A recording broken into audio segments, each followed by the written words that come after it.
La sèrie de Netflix, El juego del calamar, s'ha convertit en l'últim gran èxit a tot el món. Tot i que la sèrie no està recomanada per a menors de 16 anys i conté imatges d'extrema violència, diversos docents alerten de l'efecte imitació. Denuncien que cada vegada són més els xiquets que reprodueixen els jocs de la sèrie als patis dels col·legis i els psicòlegs tenen por que es normalitzi la violència.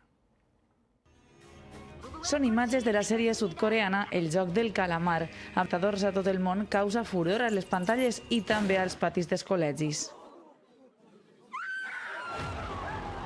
No creo que sea adecuada para niños menores de edad. También muchas veces va un poco por modas de series que aparecen o de juegos. Desde luego no es lo més convenient, crec jo, per aquestes edats. Segons alerten alguns docents a les xarxes socials, a les escoles s'estan reproduint estos jocs basats en seqüències d'extrema violència i això podria ser perillós.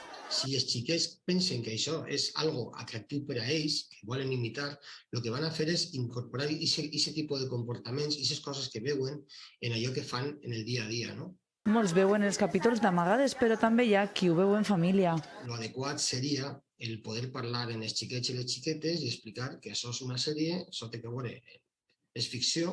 I és que la mescla entre realitat i ficció preocupa i molt. A Londres, fins i tot, la policia investiga una competició convocada per xarxes on el guanyador s'emportaria 10.000 lliures i els perdedors seran eliminats rebent un tir en la cara amb una pistola d'aire comprimit.